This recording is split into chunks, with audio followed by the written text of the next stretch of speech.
오늘부터는 우리 마태복음 말씀을 함께 읽을 텐데요. 마태복음 3장 13절에서 15절까지의 말씀으로 오늘은 감히 예수님께 세례를 줄 수 있나?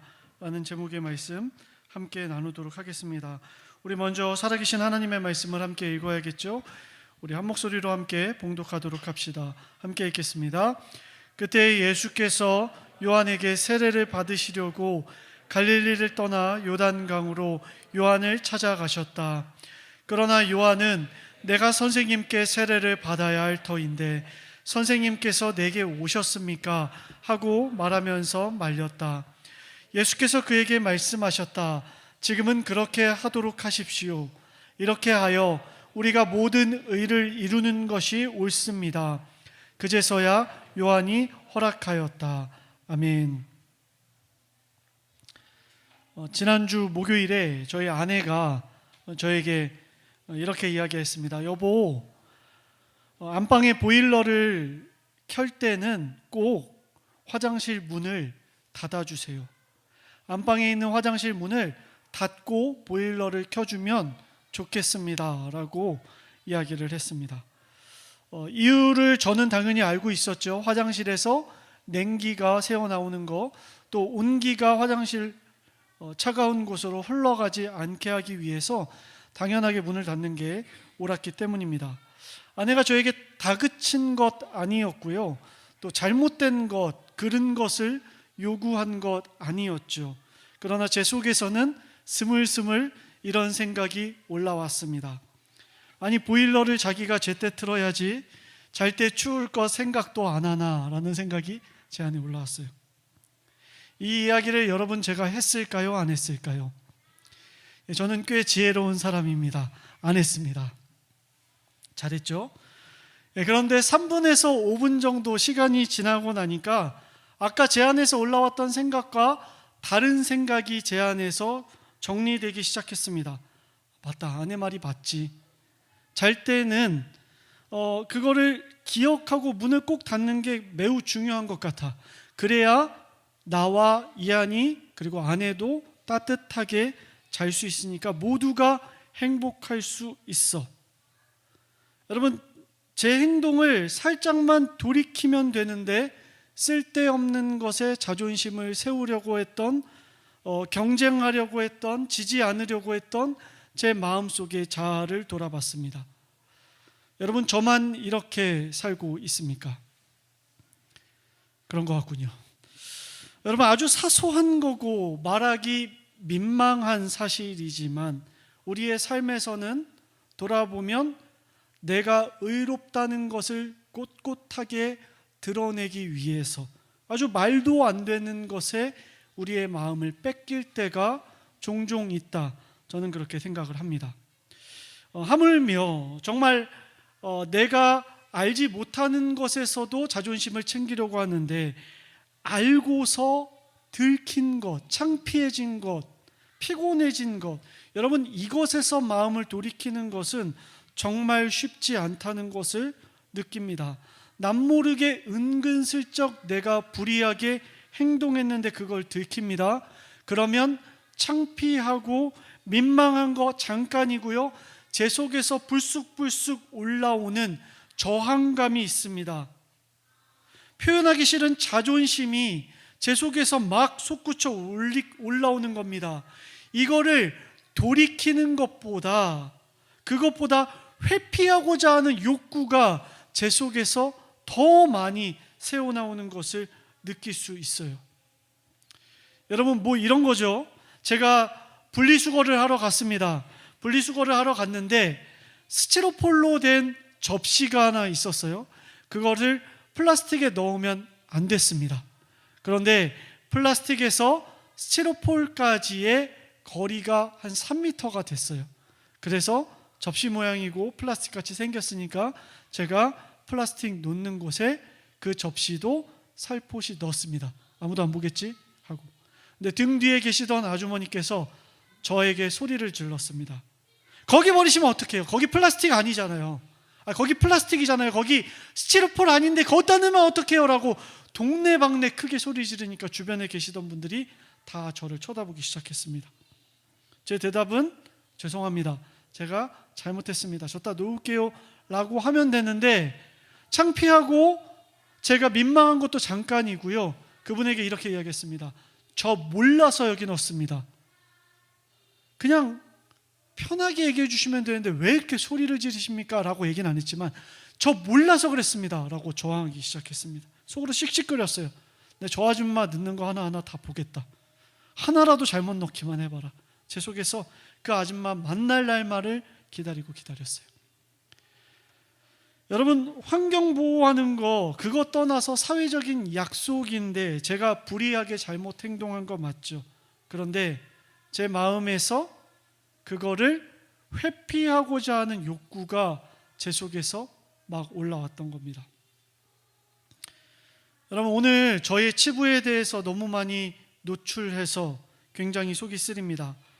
여러분, 우리가 일반적으로 우리의 의로움이 손상되는 경우를 두 가지로 정리할 수 있을 것 같아요. 첫 번째는 잘못한 거 내가 몰랐는데 지적당했을 때, 두 번째는 잘못한 거 알고 행했는데 그거 들켰을 때, 그래서 지적당했을 때. 두 경우 모두 다 나는 나의 불의함을 돌이키고 싶지 않은 것이 인간의 본성이 아닌가 싶어요. 그런데 오늘 말씀 마태복음 3장을 읽다가 이 두 가지 경우 말고 한 가지 경우가 더 있다, 더 어렵고 더 힘든 것이 있다는 것을 알게 됐습니다. 그것은 바로 이것입니다.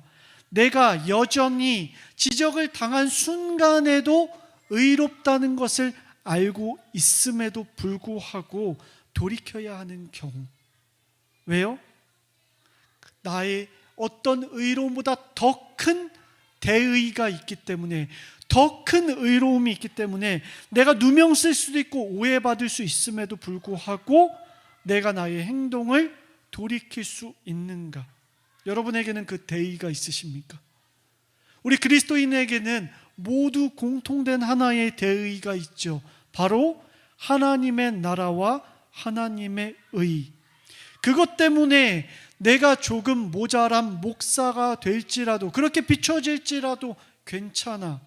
하나님의 의로움 때문에 내가 조금 신앙 없는 사람으로 비춰져도 율법주의자라, 바리새인 같다라고 평가받아도 괜찮아.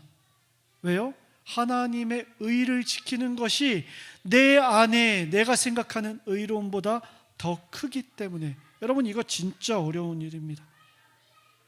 그 공공의 영역, 그 하나님의 의 때문에 내가 평생 지켜온 의롭다고 한 것을 꺾어서 조금 불의한 사람으로 비춰져도 하나님만 의로우실 수 있다면 나의 누명과 핍박 변명하지 않고 나는 그 길 걸어갈 수 있는가? 특별히 사회적으로 의로움이 인생의 목표인 저 같은 목회자 같은 경우는 더더욱이나 이것이 쉽지 않다라는 것을 느끼게 됩니다. 여러분, 요셉의 경우를, 요한의 경우를 한번 살펴볼까요? 마태복음 3장 5절에서 6절입니다. 그때에 예루살렘과 온 유대와 요단강 부근의 사람들이 다 세례자 요한에게 나아왔다. 여러분, 세례 요한은요, 당대에 굉장히 인정받는 사람이었습니다. 사람들이 찾아오기 불편했던 광야에 거주하고 있었음에도 불구하고 보십시오. 예루살렘과 온 유대와 요단강 부근에 사는 사람들이 다 요한에게 와서 요한을 통해서 종교적인 제의를 행하겠습니다. 내가 당신을 통해서 당신으로부터 하나님을 만나겠습니다 라고 이야기하는 사람들이 있었다고요. 오늘날로 치환해 볼까요? 강원도에 군부대가 많은 인제나 양구나 화천 같은 곳에서 목회하고 있는 목사님이 한 분 계신데, 사람들이 속초나 원주뿐만 아니라 경기도에서 그리고 서울에서도 그곳으로 찾아가서 내가 종교와 신앙의 제의를 통해 하나님 만나겠습니다라는 사람들이 모여들었던 겁니다. 여러분, 요한의 마음이 어땠을까요? 저는 이랬을 것 같아요. 당연히 생각할 수 있는 것이 사람인지라. 여러분 1세기에 많은 선지자와 예언자라 불렸던 사람들이 그러했어요. 내가 메시아가 아닐까? 내가 그리스도가 아닐까? 아니 그 정도 아니라도 내가 이들을 구원할 수 있지 않을까? 내가 이들을 생명으로 인도할 수 있는 하나님의 사람 아닐까?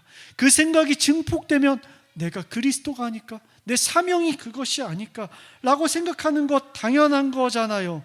그런데요, 세례 요한은 정말 대단한 사람이었습니다. 이렇게 얘기해요. 내 뒤에 오시는 분은 나보다 더 큰 능력 있으신 분이다. 나는 그의 신을 들고 다닐 자격조차 없다. 여러분, 신 들고 다니는 거는요, 하인이 하는 일이었어요. 종이 하는 일이었습니다. 딱 잘라 말하는 겁니다. 나는 메시아가 아니다. 메시아는 내 뒤에 오신다. 나는 딱 내 일만 한다. 거기까지다. 난 거기까지다. 더도 말고 덜도 말고 나는 광야에서 외치는 자의 소리로 하나님 나라의 길을 닦는 것뿐이지 그 이상도 그 이하도 아니다.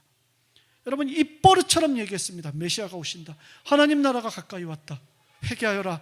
왜냐하면 회개하는 것보다 더 중요한 거, 하나님의 임재가 이 시대 가운데 시작될 것이다. 올 것이다. 올 것이다. 그렇게 입버릇처럼 이야기했던 갈릴리 예수가 세례 요한에게 드디어 나타난 겁니다. 요한 알 수 있었어요. 다른 사람 몰라도 내 앞에 무릎 꿇고 있는 이 사람은 예수는 내가 알고 있는 그리다. 바로 메시아이고 그리스도시다 라고 깨닫게 됐어요. 하나님의 아들이 바로 이분이구나. 그러면서 아마 세례 요한도 무릎을 꿇으려고 했을 겁니다. 아니, 머리를 땅에 바짝 붙이고 그분을 경배하려 했을 거예요.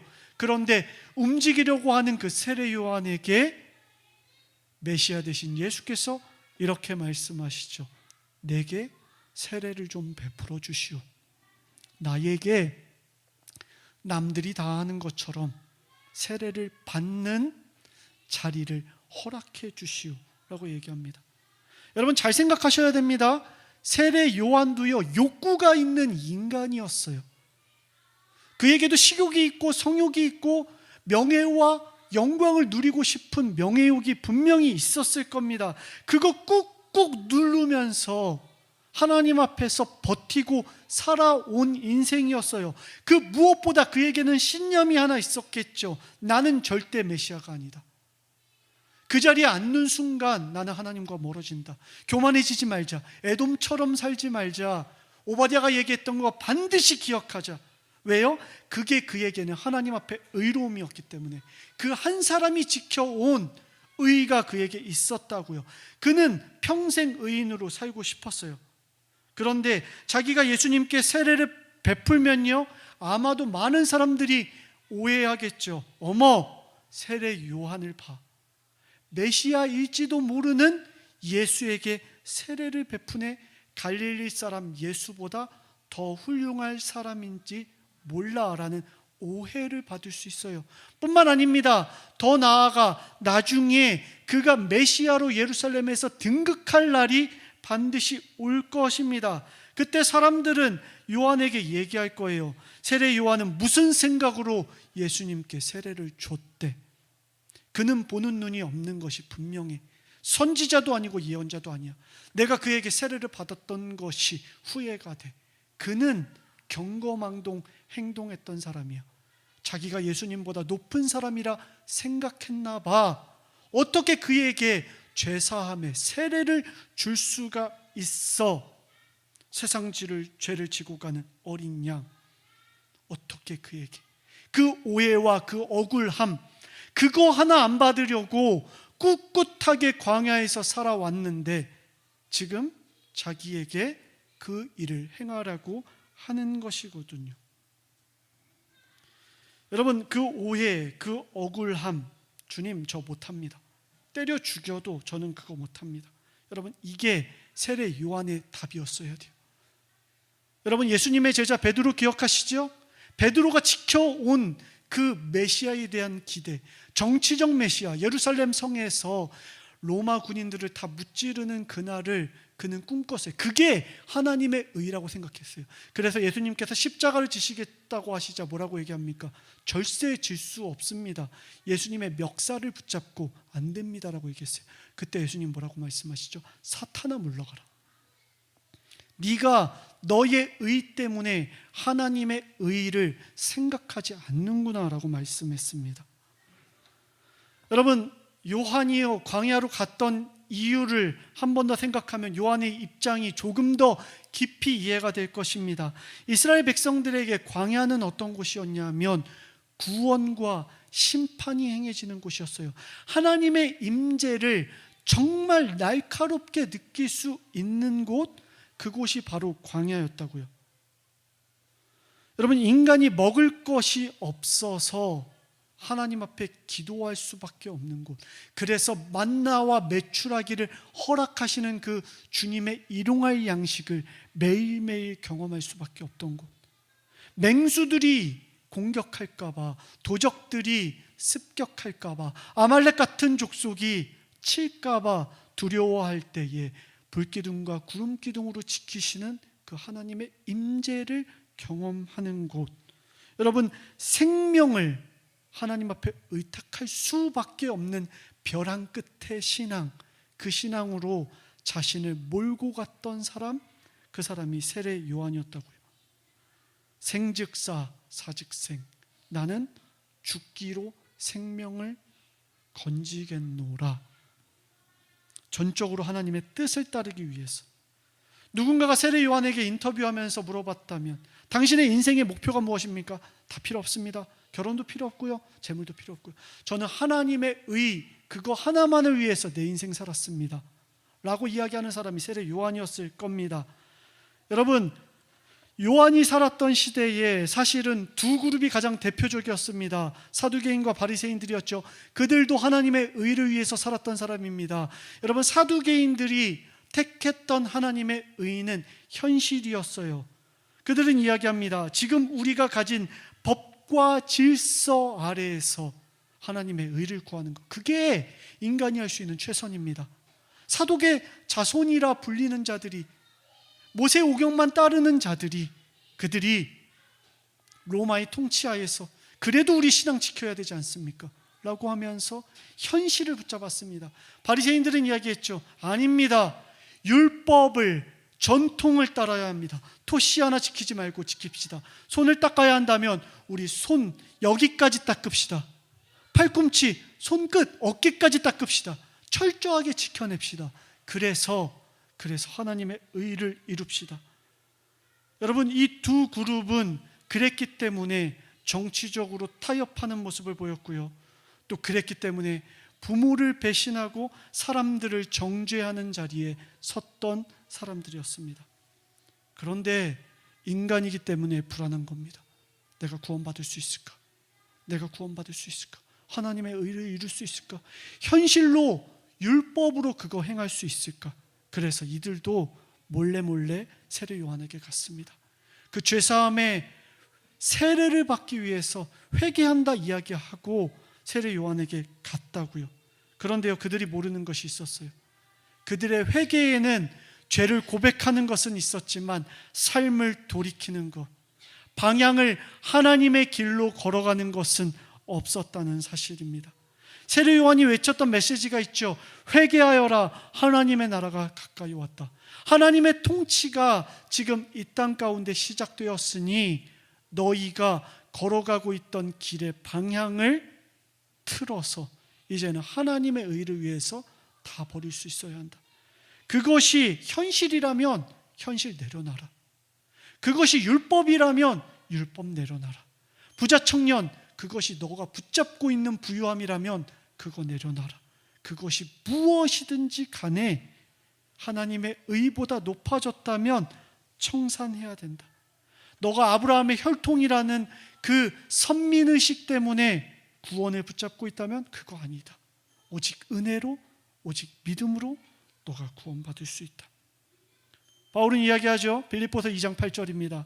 나는 그리스도 때문에 내가 붙잡고 있던 현실과 율법과 혈통과 나를 안정적으로 만들어주던 그 모든 것들을 쓰레기로 여기겠다, 배설물로 여기겠다, 가치 없는 것으로 여기겠다.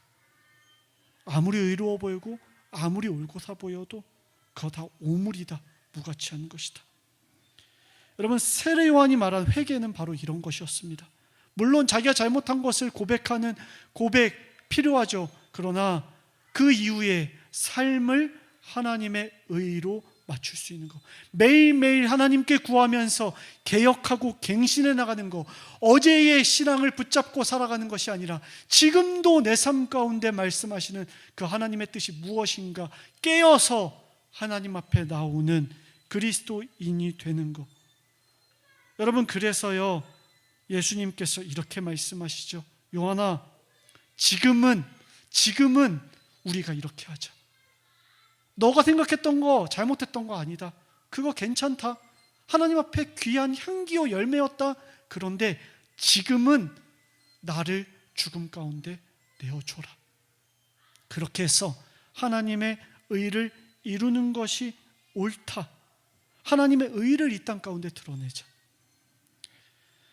저는 가끔 제가 30대 초반에 목에 핏대 세우고 주장했던 하나님의 의에 대해서 생각을 합니다.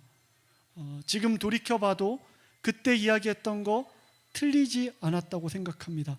그러나 한 가지 체크해보고 싶은 것은 과연 하나님의 의 때문이었는지 아니면 내 의 때문이었는지 대답하기 쉽지 않다라는 것을 돌아봅니다. 바울은 이야기하죠. 시장에서 우상으로 드려졌던 고기 우리 그냥 먹읍시다. 우리 따지지 말고 먹읍시다.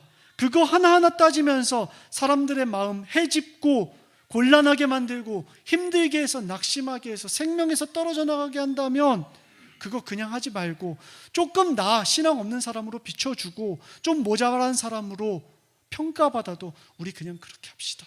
그렇게 살아갑시다. 그게 하나님의 의라면 나의 평판, 사도라는 그 네임밸류, 그거 무가치한 거, 해로운 거 쓰레기로 여깁시다. 여러분, 세례 요한은요 가장 어려운 길을 걸어갑니다. 예수님께 세례를 베풀어요. 아마 손이 엄청 떨리지 않았을까 싶어요. 상상해 봅니다. 그 떨리는 손으로, 그 떨리는 목소리로 예수님께 세례를 베풀었을 거예요. 아마 침례했겠죠. 요단강에 예수님의 머리를 감히 부여잡고 예수님을 가장 깊은 곳에 담그면서 세상 모든 죄를 그의 죽음 가운데 누르고 누르는, 그리고 다시 부활시키실 주님을 기억하면서 인간이 할 수 없는 행동으로 예수님께 세례를 기꺼이 감당했을 겁니다. 왜요? 하나님의 의를 위해서. 죄인의 손으로 하나님의 아들을 죄 가운데 담그는 감히 할 수 없는 패역한 행동을 행했을 겁니다. 하나님의 의 때문에요. 사랑하는 성도 여러분, 우리의 삶 가운데 돌아봤으면 좋겠습니다. 내가 하나님의 의를 위해 어디까지 할 수 있습니까? 불의한지 모르는 것을 돌이키는 거, 그럼에도 내 안에서 올라오는 의가 있죠. 불의한 거 지적당해서 돌이키는 거, 그거 내가 오해받고 싶지 않아서, 그런 사람으로 평판받고 싶지 않아서 올라오는 욕구가 있죠. 마지막으로 내가 여전히 의로운 행동이라 생각되지만 저 사람에게 상처 주지 않기 위해서, 내가 여전히 의롭다 생각하지만 공동체를 깨트리지 않기 위해서 조금 느리게 가더라도 더디더라도 나는 그렇게 걷겠습니다 라고 하는 대의가 여러분에게는 있으십니까? 조금 어려운 질문일 수 있습니다. 저도 생각해 볼 만한 질문인데요. 여러분, 세 가지 가운데 하나 생각하셔서, 가능하다면 마지막 질문으로 생각하셔서 여러분 이 시간 잠깐 함께 나누는 시간 갖도록 하겠습니다.